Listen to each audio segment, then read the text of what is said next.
Uma kune event of demotion that will take place, this is what step by step must be expected to employer. Okumele akwenze. Uma engakwenzile or akwenza other way around, that is not fair. We are talking about a fair procedure here, right? Firstly, employer must inform employee of a reasons. Ama reasons. Wena udimuthiwe emsebenzini wehlisiwe esikhundleni, ngabe watshelwa yini reason ukuthi kungani wehlisa esikhundleni? Umbuzo lo. Uma kungukuthi kena no, wayevele wehliswa nje wena, wabona nje ku roster sekuthiwa wena uyobusebenza kuphi endaweni engaphansi kwaleyo position lena oyisebenzayo, that was wrong. Okay, sindlulela phambili. Employer must give the employee a chance to respond. Wanikezwa yini ithuba lokuthi kena uphendule?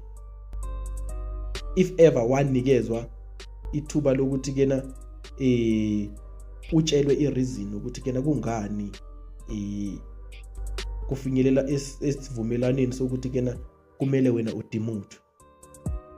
Ngabe wanikezwa yini ithuba lokuthi uphendule noma kwakungabalekanga ukuthi yena ucabangani? If kwaba kanjalo, that means that the motion was unfair. Okay? Number 3, allow representation, shop steward or unions.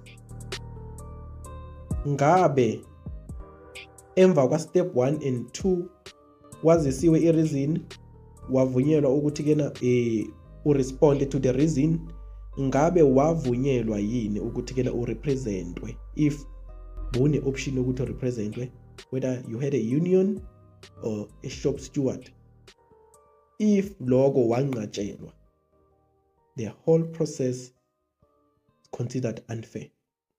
You can file a case to CCMA. Yeah.